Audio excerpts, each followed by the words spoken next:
আসসালামু আলাইকুম রহমতুল্লাহ। আশা করি সবাই সুস্থ আছো। আমরা তাহলে আজকে আমাদের কোষ রসায়নের লেকচার 8 শুরু করছি। এই অধ্যায়টা সময় লাগবে, আমি আগেই বলেছি, তবে খুব বুঝে বুঝে আমরা পড়তে পারবো ইনশাল্লাহ।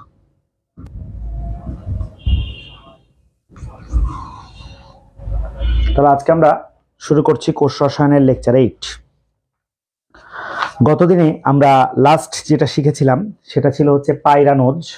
আশা করি তোমাদের মনে আছে যে ষড়ভুজাকৃতির, ঠিক আছে, একটা বলাই, এইটাই যখন গ্লুকোজ ধারণ করছে তখন pyran plus ওজ equal to pyranose. আমরা গত ক্লাসে শিখেছিলাম পাইরানোজ। তো আজকে আমরা বলতে পারো যে ওভারঅল আমরা মনোস্যাকারাইড পড়া শেষ করে দিয়েছি। তো মনোস্যাকারাইডেরই একটা উপাদান যেটা হচ্ছে ফ্রুক্টোজ, সেই ফ্রুক্টোজটা নিয়ে আজকে আমরা কথা বলতে চাইব। তো বেসিক্যালি আমরা জেনেছি যে প্রকৃতিতে আসলে কোনটা সবসময় ডি গ্লুকোজটা পাওয়া যায় এবং আমরা আলফা বিটা গ্লুকোজও শিখে ফেলেছি অলরেডি। তাহলে এখন আমরা যে শব্দটা শিখব সেটা হচ্ছে, তোমরা জানো কিনা যে সুক্রোজ। সুক্রোজ মানে কি বলো? চিনি। এই সুক্রোজটা যদি আমরা ভাঙি, তো সুক্রোজটাকে শুধু শুধু ভাঙতে পারবো না, এই সুক্রোজ থেকে আমাদের পানিকে বাদ দিতে হবে। তো পানিকে বাদ দেওয়া, পানিকে ভাঙা বাদ দেওয়া, তার মানে সুক্রোজ থেকে আমাদেরকে কি করতে হবে বলো? হাইড্রোলাইসিস। হাইড্রোলাইসিস। তাহলে সুক্রোজকে ভেঙে আমরা পাবো হচ্ছে গ্লুকোজ প্লাস গ্লুকোজ, নাকি? গ্লুকোজ প্লাস গ্লুকোজ পাবো নাকি সুক্রোজ পাবো? আচ্ছা, আপাতত আমরা গ্লুকোজ লিখি তোমাদের বোঝানোর জন্য। পরে আমরা গ্লুকোজ পাবো নাকি ফ্রুক্টোজ পাবো সেটা আমরা পরে বলবো। এখনো বলে দিতে পারছি যে আমরা সুক্রোজকে ভাঙলে গ্লুকোজ প্লাস ফ্রুক্টোজ পাবো। গ্লুকোজ প্লাস ফ্রুক্টোজ পাবো। তো আমরা সুক্রোজ না লিখে প্রয়োজনে সুক্রোজকে একটু পরে বোঝাবো। আমরা মল্টোজটা আগে বুঝাই ফেলি তোমাদেরকে। মল্টোজটা একটু বোঝাই, সুক্রোজ আমরা পরে দেখছি, একটু মল্টোজটা নিয়ে কথা বলি। তাহলে আমরা মল্টোজটাকে ভাঙি। মল্টোজ, তাহলে মল্টোজ একটা কি বলতো? ডাইস্যাকারাইড বা দ্বিশর্করা। মল্টোজ হচ্ছে একটা দ্বিশর্করা এবং মল্টোজকে ভাঙলে আমরা গ্লুকোজ প্লাস গ্লুকোজ পাবো। এর আগে আমার লেকচার নাম্বারটা ঠিক মনে নাই, তোমরা যদি একটু খেয়াল করো, আমি লিখে দিয়েছিলাম এগুলো, এই প্রকারভেদের ক্ষেত্রে সম্ভবত লিখে দিয়েছিলাম। দেখো মনে পড়ছে কিনা তোমাদের, যে মল্টোজকে ভাঙলে আমরা আলফা ডি গ্লুকোজ, মল্টোজকে ভাঙলে আমরা কি পাবো? আলফা ডি গ্লুকোজ এবং alpha D glucose. Alpha D glucose plus alpha D glucose. এবং তোমাদেরকে এটাও পড়াইছিলাম যে একটা গ্লুকোজ যখন অপর একটা গ্লুকোজ বা একটা মনোস্যাকারাইড যখন অপর একটা মনোস্যাকারাইডের সাথে যুক্ত হয়, তখন সেখানে যে বন্ধনটা গঠিত হয় তার নাম হচ্ছে গ্লাইকোসাইডিক বন্ধন। গ্লাইকোসাইডিক বন্ধন। গ্লাইকোসাইডিক বন্ধন। বন্ধন। তাহলে বিষয়টা কেমন হলো? আমি যা লিখলাম তোমাদেরকে তুমি খেয়াল করো যে স্যার মল্টোজের তাহলে সংকেতটা কি? মল্টোজ যেহেতু একটা ডাইস্যাকারাইড, তাহলে তার সংকেত C12H22O11। সেম এখানে পানিকে বাদ দেওয়া হয়েছে, কিন্তু গ্লুকোজের সংকেত আমরা সবাই জানি C6H12O6 প্লাস C6H12O6। এখন এটাকে আমরা চাক্রিক স্ট্রাকচারে, ঠিক আছে, পাইরানোজ স্ট্রাকচারে পরীক্ষাতে মল্টোজের স্ট্রাকচারটা দিতে পারে তোমাকে, অথবা এই পাশের স্ট্রাকচারটা, এবং সেই স্ট্রাকচারটা কিভাবে গ্লাইকোসাইডিক বন্ধন তৈরি করে সেটাকে আমরা বুঝবো। তো অবশ্যই তোমরা গত ক্লাসে, জাস্ট এর পূর্ববর্তী ক্লাসে তোমরা শিখেছো যে আমরা এই স্ট্রাকচারটা কিভাবে তৈরি করব। আমি সময় না নিয়ে এটা দ্রুত করে ফেলছি। এটা আমরা তৈরি করব পাইরানের যে গঠনটা আছে, তাহলে কার্বন কার্বন আর এদিকে আবার কার্বন কার্বন, হাতগুলো দিয়ে দিই, এই এই এটা হচ্ছে কি পাইরান স্ট্রাকচার। এবং 1 নাম্বার কার্বনের সাথে 5 নাম্বারের, 1 নাম্বার কার্বনের সাথে কার্বন ধন 5 নাম্বারের, ঠিক কিনা? তাহলে দেখো এখানেই 5 নাম্বার কার্বনে আমরা আবার কি পাবো? এখানে উপরে CH2OH, এটা আমরা পাচ্ছি। তো সেখানে তোমাদের নিশ্চয় মনে আছে যে গ্লুকোজের এদিকে কি নিচে যদি OH হয় উপরে H, তখন সেটাকে আমরা কি বলি আলফা, উপরে OH নিচে হলে বিটা। যাও তাহলে এটা দিলাম। 2 নম্বরে আসো, OHH, 3 নম্বরে নিচে H উপরে H, এটা গতদিন বুঝাইছে এই জন্য আর এটা নিয়ে কথা বলছি না। 4 নম্বরে উপরে নিয়ে আর 5-এর এখানে। এই হচ্ছে গ্লুকোজের চাকরিক স্ট্রাকচার। এবং এটাকে আমরা কি গ্লুকোজ বলতে পারি, যেহেতু নিচে হাইড্রক্সিল মূলকটা আছে তাহলে এটাকে আমরা বলতে পারি alpha D glucose. Alpha D glucose আমি দুইটা লিখে ফেলি, এরপরে তোমাদের কমেন্ট দেখবো কেউ না বুঝলে। Alpha D glucose. এবার দেখো এইটারও লিখবো, তাহলে সেম কিন্তু এটা যে করেছে, তাহলে খুব দ্রুত করে ফেলো তোমরা আমার সাথে সাথে। Carbon oxygen, carbon oxygen, carbon carbon, এই এই এই এই পাইরান স্ট্রাকচার। তাহলে এটারও আমি কিন্তু নিচে দিলাম এবং ওপরে H, 2 নম্বরের নিচে H, ওপরে H, 3 নম্বরের নিচে H, ওপরে OH, 4 নম্বরের নিচে OH, ওপরে H, 5 নম্বরের নিচে H এবং 5 নম্বরের সাথে হাত দিয়ে CH2OH। সেম কিনা বলো দুইটা? তাহলে দুইটাকে আমরা কি বলতে পারছি আলফা ডি গ্লুকোজ। তো কথা হচ্ছে যে এখানে গ্লাইকোসাইডিক বন্ধনটা দেখতে পাচ্ছ তোমরা সবাই? হ্যাঁ ইনশাআল্লাহ দেখতে পাচ্ছ। এখানে গ্লাইকোসাইডিক বন্ধনটা কিভাবে গঠিত হচ্ছে একটু বোঝার চেষ্টা করো সবাই। এখানে গ্লাইকোসাইডিক বন্ধনটা কিভাবে গঠিত হচ্ছে দেখো। এখানে দুটি মনোস্যাকারাইডের মধ্যে আমরা নিশ্চয়ই বুঝতে পারছি যে এটা হচ্ছে কয় নাম্বার কার্বন বলো? এটা হচ্ছে 1 নাম্বার কার্বন, আর এইটা হচ্ছে এখানে অক্সিজেন কেন দিয়েছি? এখানে কি বলো 1 2 3 4 নাম্বার কার্বন। তো এখানে এই যে 1 নাম্বার কার্বনের এখানে কি আছে বলো? নিচে কি আছে? হাইড্রক্সিল মূলক। এখানে কি আছে? হাইড্রক্সিল মূলক। তাহলে এই দুইটা হাইড্রক্সিল মূলক একত্রিত হয়ে আসলে কি তৈরি করবে বলো? পানি তৈরি করবে। এই দুইটা হাইড্রক্সিল মূলক একত্রিত হয়ে পানি তৈরি করবে। তাহলে আমি এখান থেকে হাইড্রক্সিল মূলক বের করে দিচ্ছি, এখান থেকেও। তো দুইটা তো বের করতে পারবো না, মাঝখানে কি থাকবে বলো? মাঝখানে অক্সিজেন চলে আসবে। মাঝখানে কি আসবে? অক্সিজেন আসবে।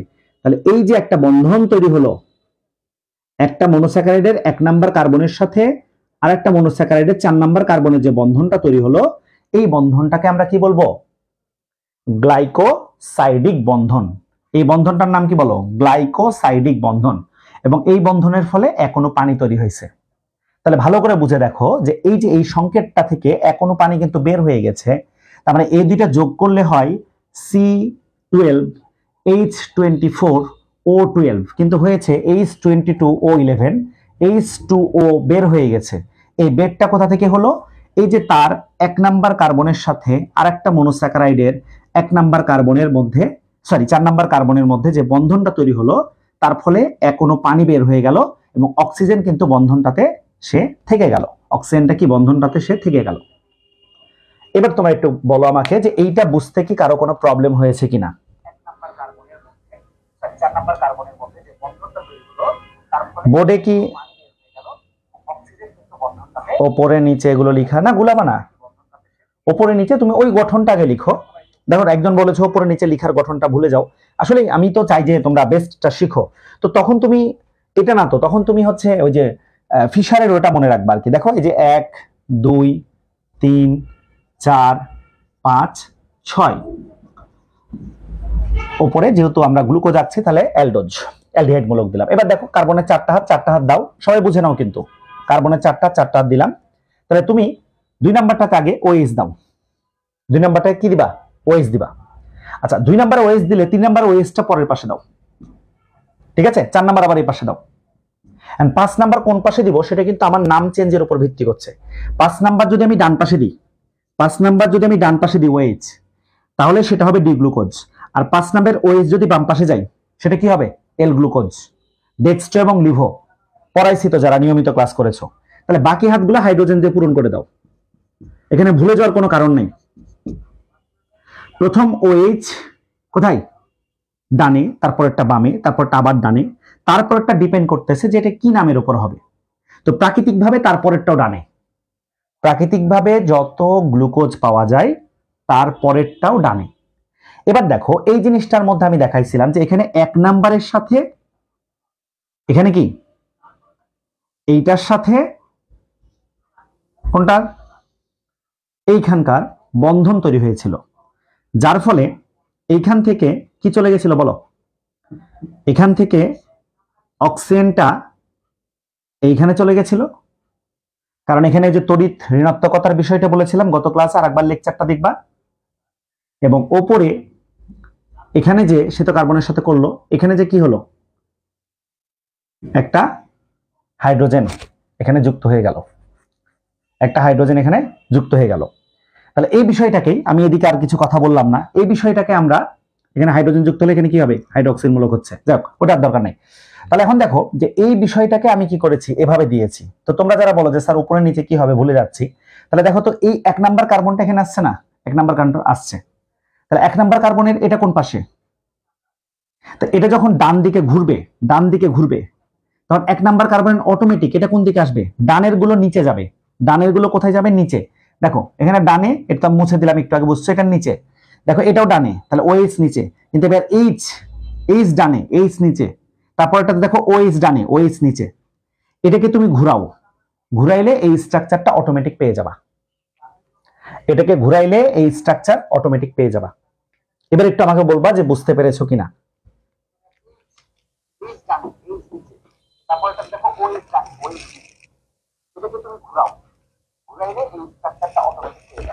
আমাকে একটু বলো কষ্ট করে যে এটা বুঝতে পেরেছো কিনা। আশরাফ উপর নিচে গুলাই ফেলবা কিনা আর একটু চিন্তা করবা। মানে আমি বুঝছি যে পরীক্ষার সময় তো স্যার এতটুকু, দেখো তুমি মাত্র ফার্স্ট ইয়ারে এই প্যাটার্ন গুলো আগে শিখো নাই, তুমি এখনো মানে কেমিস্ট্রির ক্ষেত্রে জৈব যোগে যাও নাই। হতে পারে যে একটা পর্যায়ে তোমার কাছে এগুলো কিছুই মনে হবে না। আমি যেমন দেখতেছো না ঠাস ঠাস ঠাস ঠাস লিখে ফেলতেছি, মানে মোটামুটি একটা সময় তোমার কাছে এগুলো তেমন কিছু মনে হবে না। আলহামদুলিল্লাহ, মারওয়ান বলছে তুমি একটু ট্রাই করবা। হ্যাঁ, আমার ক্লাস শেষ হলে একটা করে একটা সংকেত নিয়ে বা তোমার বইটা বের করে ওই টপিকস থেকে, আমি তো সবগুলোই পড়াইছি আল্লাহর রহমতে, তারপরে বলছি কোনোটা যদি এক্সট্রা হয়, কোনো এক্সট্রা কিছু থাকে, সেটা নিয়ে তুমি নিজে স্ট্রাকচারটা আঁকবা, একে চিন্তা করবা যে এটা আমি বের করতে পারি কিনা। আচ্ছা, তাহলে গ্লাইকোসাইডিক বন্ধন সম্পর্কে সবার আইডিয়া হয়েছে? গ্লাইকোসাইডিক বন্ধনটা কিভাবে তৈরি হচ্ছে? তাহলে আমি বললাম যে এই যে মল্টোজটা আলফা ডি গ্লুকোজ, কারণ এটা একটা আলফা ডি গ্লুকোজ এবং আরেকটা আলফা ডি গ্লুকোজ, তার মানে এই যে স্ট্রাকচারটা দিলাম। আর তুমি বলো তো এখানে বন্ধনটা কোথায় তৈরি হলো? গ্লাইকোসাইডিক বন্ধনটা এই নীল কালার দিয়ে করে দিচ্ছি, এই পুরোটাকে আমরা বলবো গ্লাইকোসাইডিক বন্ধন। এই জায়গাটা নীল কালার দিয়ে যেটা দেখতেছো এটা হচ্ছে গ্লাইকোসাইডিক বন্ধন এখানকার জন্য। C4 ভাবিও না, এটা 4 নাম্বার কার্বন বুঝাইছি। তাহলে মল্টোজটা সবসময় মনে রাখবা। মল্টোজের অনেক সময় পরীক্ষাতে এই স্ট্রাকচারটা, এই যে এই পুরোটা কিন্তু পরীক্ষাতে এটার জন্য ব্যবহার করতে পারে উদ্দীপকে। মানে কোষ রসায়ন ক্লাসগুলো যাদের কাছে কেমিস্ট্রি একটু ভালো লাগে তারা যেমন সুন্দর বুঝতে পারবা, ঠিক তেমনি উদ্দীপকে যদি এরকম কিছু বিক্রিয়া দিয়ে বা এরকম কিছু দিয়ে দেয় তখন কিন্তু তোমার ধরতে পারতে হবে। তাহলে আশা করি সবাই মল্টোজটা বুঝেছো যে একটা ডাইস্যাকারাইড এবং সেটা কিভাবে গ্লাইকোসাইডিক বন্ধন দিয়ে গঠিত হচ্ছে। মল্টোজের বিষয়টা আমি ধরে নিলাম যে তোমরা মোটামুটি ক্লিয়ার হয়েছো, না হলে তো আমাকে আবার বলতে পারবা, এটা নিয়ে কোনো সমস্যা নেই। এবার এই জায়গায় তোমাদেরকে আরেকটা বিষয় আমি একটু বলবো, যে এই জায়গায় যে গ্লাইকোসাইডিক বন্ধনটা তৈরি হলো, তাহলে এটাকে আমরা কি বলতে পারি বলো তো? গ্লাইকোসাইডিক বন্ধন দুজনে আলফা, দুজনে কি আলফা, নিচে কি দেখা যাচ্ছে? নিচে দেখা যাচ্ছে না, একটু উপরে লিখি। দুজনে কি বলো? আলফা। দুজনের মধ্যে কি আছে? আলফা। দুজনের মধ্যে কি আছে? আলফার সাথে কোথায় কোথায় কোন কোন? 1 নাম্বার কার্বনের সাথে 4 নাম্বার, একের সাথে কি 4। তাহলে আলফা 1,4 গ্লাইকোসাইডিক বন্ধন। এখানে কি তৈরি হলো বলো? আলফা 1,4 গ্লাইকোসাইডিক বন্ধন। আলফা 1,4 গ্লাইকোসাইডিক বন্ধন। এই বন্ধনটার নাম আমরা কি বলবো? আলফা 1,4 গ্লাইকোসাইডিক বন্ধন। আলফা 1,4 গ্লাইকোসাইডিক বন্ধন। দেখো ক্লিয়ার হলো কিনা? আলফা দুজনে আলফা ডি গ্লুকোজ, আলফা ডিও দিতে পারতাম চাইলে, আলফা ডি 1,4 গ্লাইকোসাইডিক বন্ধন। তাহলে আলফা ডি 1,4 গ্লাইকোসাইডিক বন্ধন, সমস্যা নাই। তাহলে 1,4 কেন? 1 নাম্বার কার্বনের সাথে 4 নাম্বার কার্বনের বন্ধন হয়েছে। এবার আসো আমরা আরেকটা জিনিস শিখবো, সেটা হচ্ছে যে আমি মল্টোজটাকে মুছে দিচ্ছি। মল্টোজটা মুছে দিই, দেখো সংকেতে কোনো পরিবর্তন আসবে না, এটাও মুছে ফেলি, সংকেতে কোনো পরিবর্তন আসবে না, শুধু একটু বুঝবা। এবার আরেকটা টপিক নিয়ে তোমাদের প্রশ্ন আসে, যার নাম হচ্ছে সেলোবায়োজ। সেলোবায়োজ ডাইস্যাকারাইডের মধ্যে, এটাও আমি পড়াইছিলাম তোমাদেরকে, সেলোবায়োজ। তো এই সেলোবায়োজ থেকে যখন আমরা হাইড্রোলাইসিস করব, সেলোবায়োজকে যখন আমরা হাইড্রোলাইসিস করব, তখন আমরা কি পাবো বলতো? সেলোবায়োজের মধ্যে যখন আমরা হাইড্রোলাইসিস করব, তখন কিন্তু সেখান থেকে আমরা দুইটা মনোস্যাকারাইড পাবো। তবে সেলোবায়োজ এটাও একটা ডাইস্যাকারাইড, মল্টোজ একটা ডাইস্যাকারাইড, তাদের মধ্যেও গ্লাইকোসাইডিক বন্ধন তৈরি হয়। তবে সেলোবায়োজ অবশ্যই আলাদা জিনিস এবং মল্টোজ অবশ্যই আলাদা জিনিস। তো সেলোবায়োজটা কি কি দ্বারা তৈরি হয় দেখো, সেলোবায়োজ তৈরি হয় হচ্ছে বিটা ডি গ্লুকোজের সাথে বিটা ডি গ্লুকোজ। তাহলে সেলোবায়োজটা তৈরি হয় কার সাথে বলো? বিটা ডি গ্লুকোজের সাথে beta D glucose, beta D গ্লুকোজের সাথে বিটা ডি গ্লুকোজ যুক্ত হয়ে। তাহলে বিটা তৈরি হতে হলে একটু বুঝবা, প্রথমে তুলিও না কেউ, একটু বুঝো, আমি তারপরে তোমাদেরকে বলতেছি। তাহলে আমি এই জায়গাতে প্রথম একটা কিভাবে বন্ধন তৈরি হলো সেটা কিন্তু তোমাদেরকে আশা করি বুঝাইতে পেরেছি। এই জায়গা মুছে ফেলি, কারণ সেই বন্ধনটা দেখতে একটু ভিন্ন রকম লাগবে। এটা মুছে ফেললাম, আগের মতো আবার চলে গেলাম আমরা। তাহলে আমাদের এই ছিল হচ্ছে কার্বন, এখানে ছিল 4 নাম্বারের কার্বন এই, এবং এটার নিচে ছিল কি বলো? OH, এটারও নিচে ছিল কি? OH, এটার ওপরে ছিল H, মনে আছে কিনা? আমি কোনো ভুল করছি না, খেয়াল করবা। আচ্ছা, এটাই ছিল। তাহলে এটাকে আমরা কি নাম দিয়েছিলাম? Alpha D glucose. কারণ কি? 1 নাম্বার কার্বনের হাইড্রক্সিল যে গ্রুপটা আছে সেটা নিচে, গ্লুকোজের চাকরিক গঠনের 1 নাম্বার কার্বনের হাইড্রক্সিল মূলকটা নিচে আছে। এই হাইড্রক্সিল মূলকটাকে এখন যদি আমরা উপরে দিয়ে দিই, হাইড্রক্সিল মূলকটাকে কোথায় দিয়ে দিই বলো? উপরে দিয়ে দিলাম। তাহলে এখানে OH, এখানে H। এখন তুমি বলো, তো আমি এখানে মুছেছি ঠিক আছে, 4 নাম্বার কার্বনে, 4 নাম্বার কার্বনে এটা কি চেঞ্জ হওয়ার কোনো চান্স আছে? না। এটা কোথায় চেঞ্জ হবে? 1 নাম্বার কার্বনে চেঞ্জ হবে, এখানে, এখানে চেঞ্জ হবে, এটা এটা এখানে চেঞ্জ হবে। এখন এটার নাম কি হলো?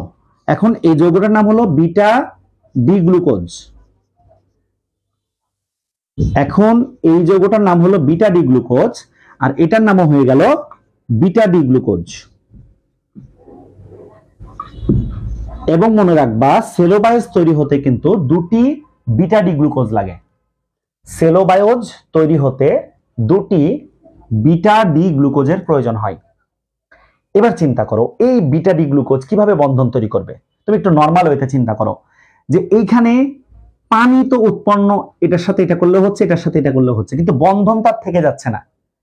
মানে বন্ধনটা তৈরি করতে হলে কি? পানি উৎপন্ন হবে, তার সাথে আবার একটা যৌগ থাকবে, বা একটা যৌগ তো না, মৌল থাকবে, যেটা বন্ধনটাকে দৃঢ় করবে, তাই না?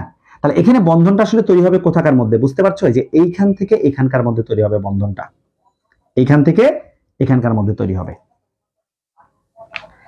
তাহলে দেখো, যখন মল্টোজ তৈরি হলো তখন বন্ধনটা জাস্ট একটা, আমরা খুব সহজ একটা দাগ দিয়ে দেখাতে পারলাম, কিন্তু যখন সেলোবায়োজ তৈরি হচ্ছে তখন বন্ধনটা কেমন তৈরি হচ্ছে, তাহলে সেটা দেখে তোমার চিন্তা করতে হবে।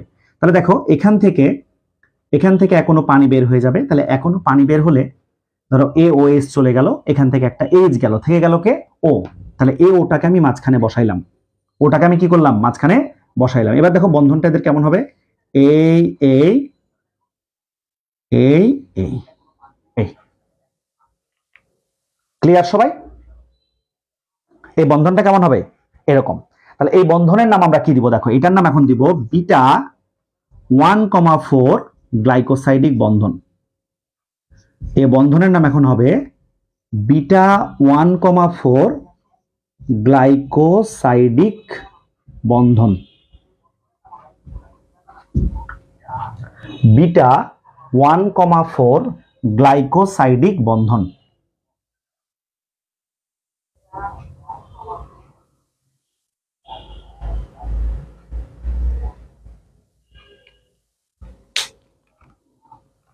কারো কোনো কমপ্লেন থাকলে একটু বলতে পারো, কোনো কিছু বুঝতে পারছে কিনা।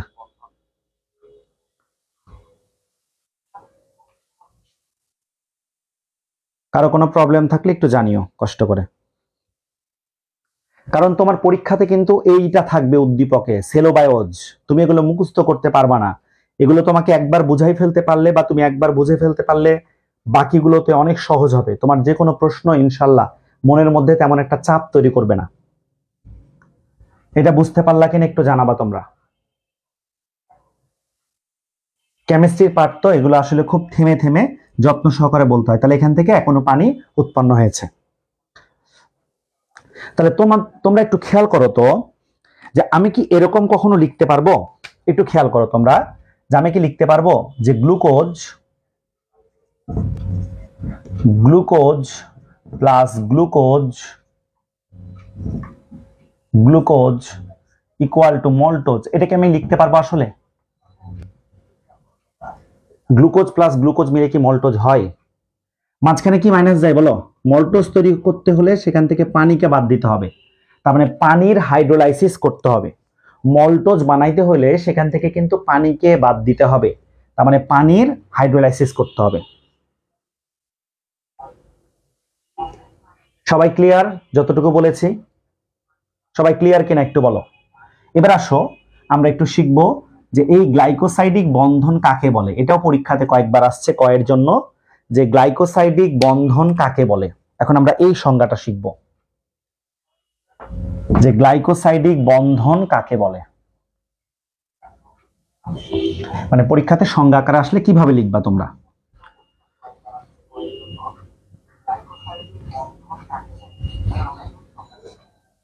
তাহলে এখন আমি তোমাদেরকে গ্লাইকোসাইডিক বন্ধনের সংজ্ঞাটা লিখে দিই।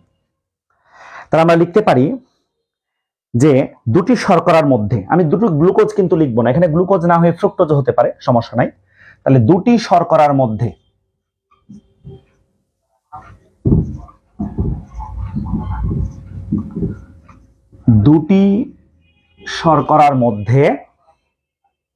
এক অণু পানি অপসরণের ফলে,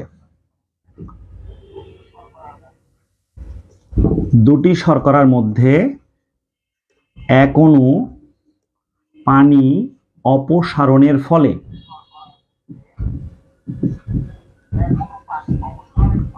তোমাদের খাতায় আশা করি লেখা আছে, আমি একটু আগে যা লিখলাম। তাহলে সেখানে কার কার মধ্যে বন্ধন হয়েছিল মনে আছে?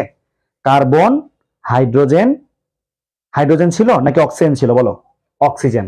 তাহলে এক অণু পানি অপসারণের ফলে কার্বন অক্সিজেন কার্বন বন্ধনগুলো কেমন করে হলো দেখ, খেয়াল করো তোমরা। কার্বন অক্সিজেন কার্বনের মধ্যে যে বন্ধন সৃষ্টি হয় তাকে গ্লাইকোসাইডিক বন্ধন বলে।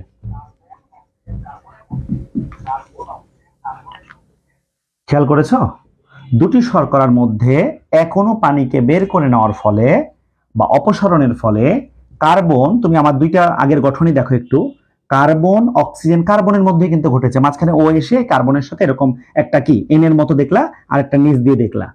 তাহলে কার্বন অক্সিজেন কার্বনের মধ্যে যে বন্ধন সৃষ্টি হয় তাকেই গ্লাইকোসাইডিক বন্ধন বলে। গ্লাইকোসাইডিক বন্ধন নিয়ে সবাই ক্লিয়ার হয়েছে? আমি কিন্তু আগে কথা দিয়েছিলাম, স্ট্রাকচারটা আরেকবার, দ্বিতীয় গ্লুকোজটা উল্টা করে লিখতে পারবো। 2 নাম্বার কার্বনের গ্লুকোজ।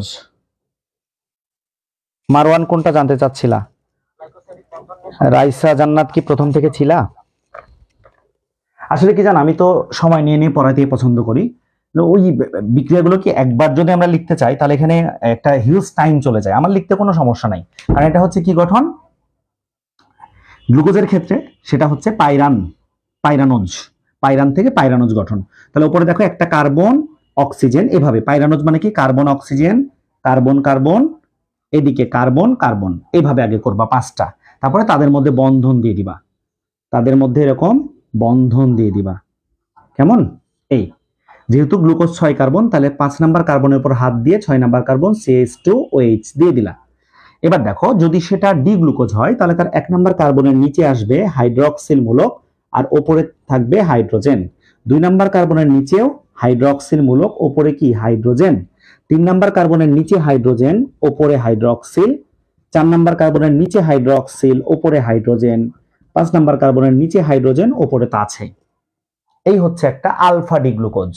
শুধুমাত্র 1 নাম্বার কার্বনের উপরে যদি OH হাইড্রক্সিল মূলকটা থাকে তখন সেটাকে আমরা বলবো beta D glucose.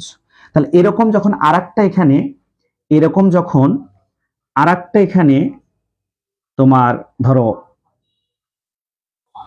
Carbon oxygen, হ্যাঁ, কার্বন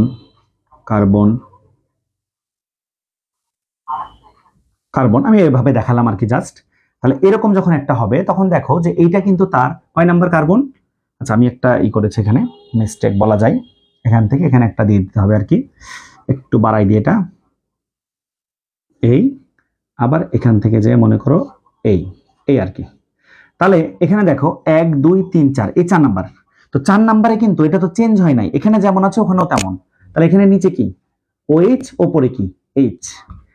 তাহলে ওই দিক বাদ দাও, এটার মতো ওটা সেম স্ট্রাকচার ধরে নাও, সময় আর বাড়ালাম না। তাহলে এটার ক্ষেত্রে কি হলো দেখো, এই যে 1 নাম্বার কার্বনের OH-টা এখানে, এটা 4 নাম্বার কার্বনের OH-টা এখানে, এদের দুজন যখন যুক্ত হয় তখন সেখানে এখনো পানি কিন্তু উৎপন্ন হয়। তো এখনো পানি উৎপন্ন হওয়ার পরে H2O এর পরে একটা O তো থাকে, তাহলে সেই ওটাই কিন্তু এদের এই যে মাঝখানে অক্সিজেনটাই যে বসে এর আর এর মধ্যে বন্ধনটা তৈরি করলো। এবং তখন এই পাশে কিন্তু আমি স্ট্রাকচারটা কমপ্লিট করি নাই, তখন এটা হবে মল্টোজের স্ট্রাকচার এবং এই বন্ধনের নামটা হবে 1,4 আলফা গ্লাইকোসাইডিক বন্ধন। কারণ কি 1 নাম্বার কার্বনের সাথে 4 নাম্বার কার্বনের বন্ধন হয়েছে 1,4। পরক্ষণেই যখন আমরা দেখলাম যে এটা হচ্ছে একটা বিটা, তাহলে বিটা হলে হাইড্রক্সিল মূলক উপরে, হাইড্রোজেন নিচে, আর 4 নাম্বারের আগে থেকেই হাইড্রক্সিল নিচে ছিল, 4 নাম্বারে কিন্তু কোনো চেঞ্জ নাই, যা ছিল তাই। তখন এদের মধ্যে পানি গঠিত হতে হলে এটার সাথে এটাকে যুক্ত হতে হচ্ছে।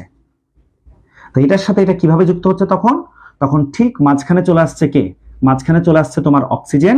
তখন এটা এখান থেকে এরকম বের হয়ে এটা এখান থেকে এরকম বের হয়ে মানে এন এর মতো একটা আকৃতি হয়ে যাচ্ছে।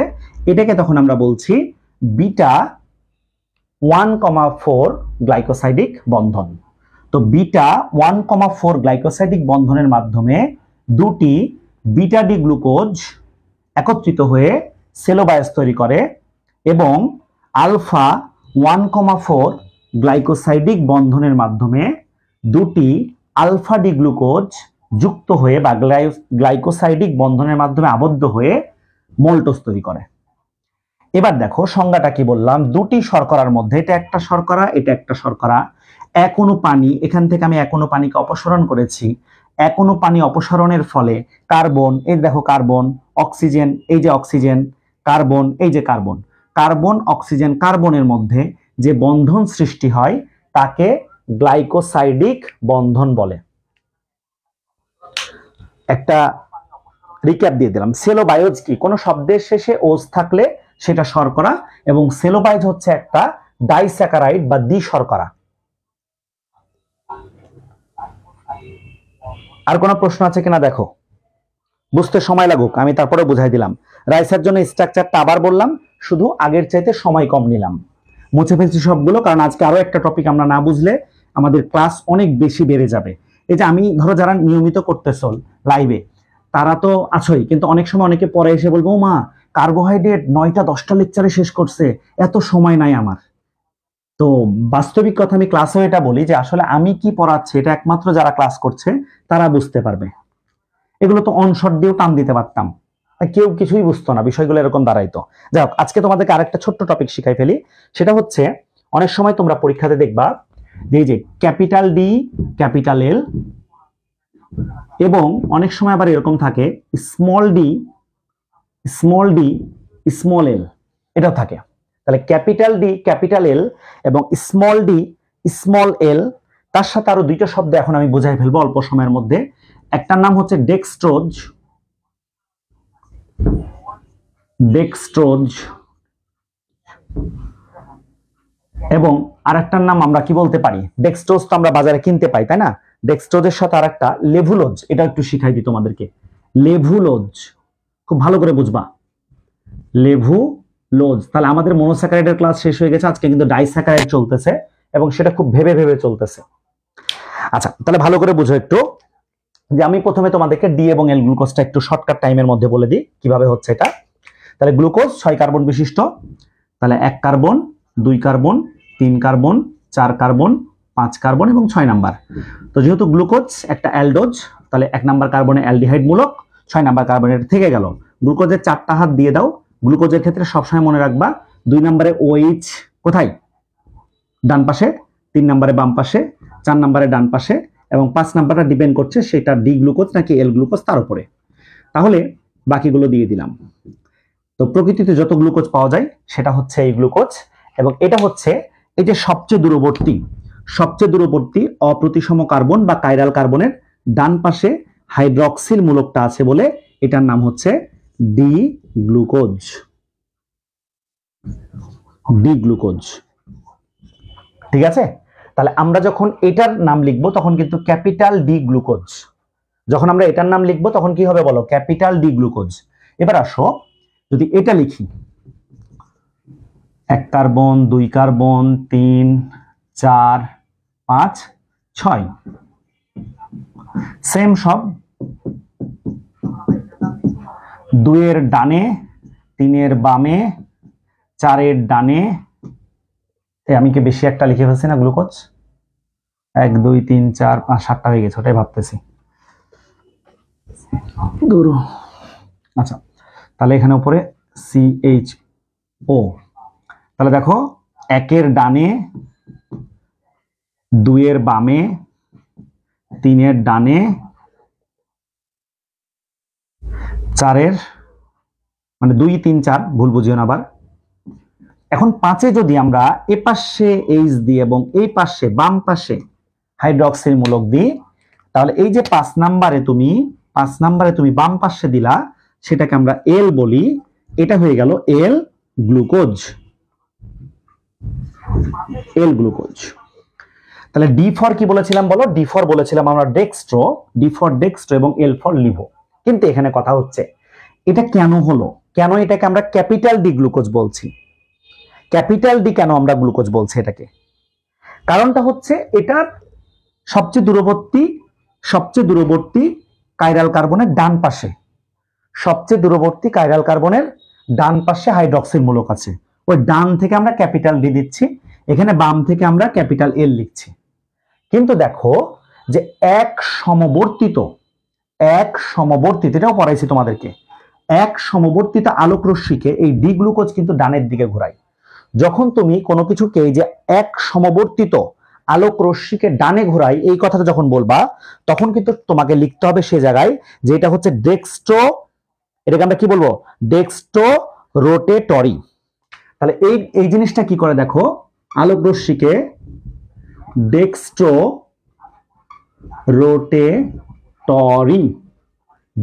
রোটেটরি মানে ডান দিকে ঘোরাই। এই যে ডেক্সট্রো রোটেটরি, যেহেতু সে ডান দিকে ঘোরায় এই আলোক, এক সমবর্তিত আলোক রশ্মি, ওই কথাটা যখন ব্যাখ্যা দিবা তখন কিন্তু তাকে আর ক্যাপিটাল ডি দিয়ে লিখবে না, তখন তাকে বলবা যে স্মল ডি গ্লুকোজ।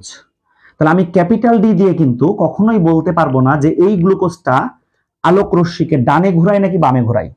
যদিও আমরা মোটামুটি বলে ফেলতে পারি, কারণ আমি তোমাকে বলেছি যে প্রকৃতিতে প্রাপ্ত প্রাকৃতিকভাবে সকল গ্লুকোজই হচ্ছে ডি গ্লুকোজ, সেই হিসাবে বলতে পারি। কিন্তু এটা দিয়ে আসলে বলা ঠিক হবে না, বলতে হবে এইটা দিয়ে। যখন কোনো লেখার সামনে এই স্মল ডি পাবা তখন তুমি বুঝবা যে এই গ্লুকোজটা এক সমবর্তিত আলোক রশ্মিকে ডান দিকে ঘোরাবে। ঠিক আছে? এই জন্য ডেক্সট্রো থেকে প্রথম অক্ষর যেটা স্মল ডি, ওই ডিটা এখানে ব্যবহৃত হয়েছে। এখন দেখো এই ডি গ্লুকোজ কিন্তু যেহেতু ডানে ঘোরা এবং ডান ভালো, এই জন্য এটার কিন্তু অপর নাম আমরা বলতে পারি ডি গ্লুকোজ, অথবা এটাকে বলতে পারো প্লাস গ্লুকোজ। ডি গ্লুকোজকে আর কি বলতে পারো বলো? Plus glucose. এটাকে আবার মাইনাস ধরিও না, কিন্তু ওই ডি এর পরে যে টান দিছি এই কারণে প্লাস গ্লুকোজ বলতে পারো। ঠিক আছে? এবার বলো, এটা ডানে ঘোরায় না এবং শর্করা, তাহলে এটার নামটা তখন কিন্তু আমরা বলতে পারি, এই যে দেখো এটা একটা শর্করা এবং অ্যালডোজ যুক্ত শর্করা, তাহলে অ্যালডোজের লাস্টে কি ওজ বসে এবং এটা হচ্ছে ডেক্সট্রো। তাহলে এই ডেক্সট্রো থেকে দেখো এটার নামটা কি হলো এখন, DEXTROSE, এটার নাম কি হয়ে গেল এখন, ডেক্সট্রোজ। তাহলে যেই গ্লুকোজটা এক সমবর্তিত আলোক রশ্মিকে ডান দিকে ঘোরায় সেটাকে আমরা কি বলি, ডেক্সট্রোজ। তা আমরা বাজারে যেটা কিনে খাই সাধারণত ক্লান্তি দূর করার জন্য, সেটা কিন্তু এই ডেক্সট্রোজটা আমরা বাজার থেকে কিনে খাই। এমনি বলি যে গ্লুকোজ দেন, কিন্তু সেটা কিন্তু আসলে কি বলো, ডেক্সট্রোজ। তাহলে আশা করি তুমি ক্যাপিটাল ডি বুঝলা, ডেক্সট্রোজ বুঝে গেছো, ক্যাপিটাল ডি ডেক্সট্রোজ বুঝে গেছো, এবং তুমি ক্যাপিটাল এলও বুঝে গেছো যে সবচেয়ে দূরবর্তী কাইরাল কার্বনের বাম পাশে যদি হাইড্রক্সিল মূলকটা থাকে সেটাকে আমরা বলি এল গ্লুকোজ। এবার আসো যে এল মানে কি। এল মানে হচ্ছে লিভো। এল ফর কি, লিভো, এল এ ই ভিও, লিভো। তাহলে এই গ্লুকোজটা দেখো, যেহেতু এই হাইড্রক্সিল মূলকটা বাম পাশে আছে এবং আমরা ধরে নিলাম যে এটা কৃত্রিমভাবে আমরা বানাই ফেলছি, যদি ধরে ফেলি আর কি, যদিও কৃত্রিমভাবে যেটা বানানো যায় সেটা আমরা এক্সট্রা ভাবে বানাই।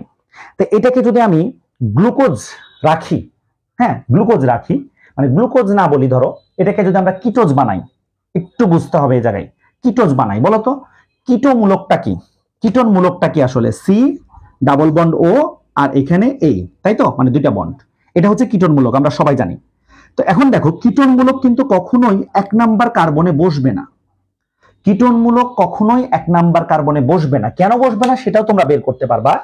তারপর আমি বলছি আপাতত দেখো যে কিটোন মূলকটা কিন্তু কখনোই 1 নাম্বার কার্বনে বসবে না। তাহলে 1 নাম্বার কার্বনে না বসলে কি হবে, সেটা 2 নাম্বার কার্বনে বসবে। তাহলে 2 নাম্বার কার্বনে আমি এই যে কিটোন মূলকটা দিলাম এবং 1 নাম্বার কার্বন তখন কি হয়ে গেল, কার্বনের 4টা হাত, ডানে হাইড্রক্সিল, ওপরে এইচ, বামেও এইচ।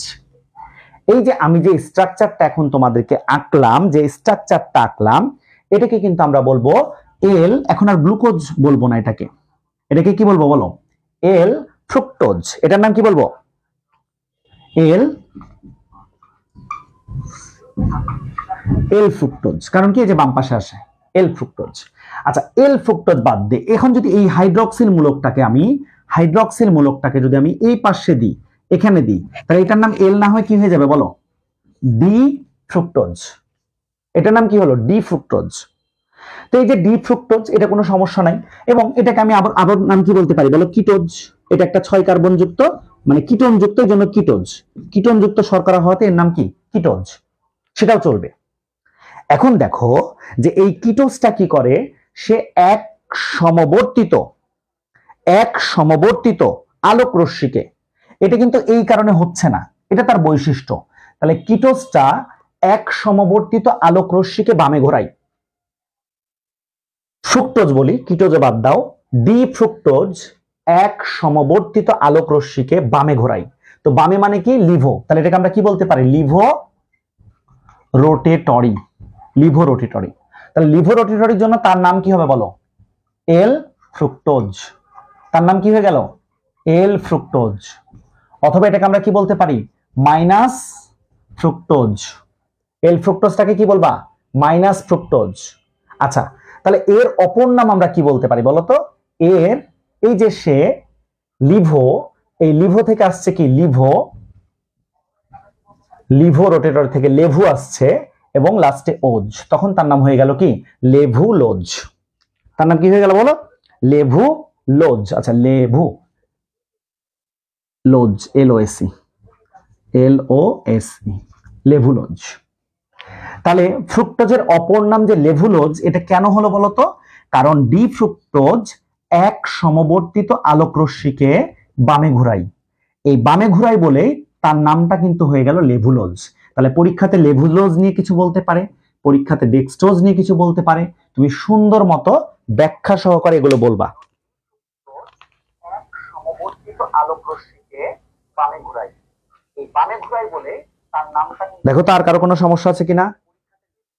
মোটামুটি আমাদের 40 মিনিট ক্রস হয়েছে, 40 মিনিট হয়েছে বরাবর বলতে পারো। একটু কমেন্ট করো যে মোটামুটি বুঝছো কিনা তোমরা। এগুলো কিন্তু অনেকে বলবেও না ক্যাপিটাল ডি স্মল ডি, আরে দিলেই হয়েছে, আসলে এগুলো দিলে হয় নাই, এগুলো বুঝে বুঝে তোমাদেরকে পড়তে হবে। একটু হয়েছে কিনা একটু বলো, কমেন্ট করো তোমরা যে মোটামুটি বুঝছো কিনা, চলবে কিনা। প্রথম থেকে আমাদের যারা ছিলা, আশরাফ ছিলা, মারওয়ান ছিলা, যারা ছিলা প্রথম থেকে একটু কমেন্ট করো যে হয়েছে কিনা।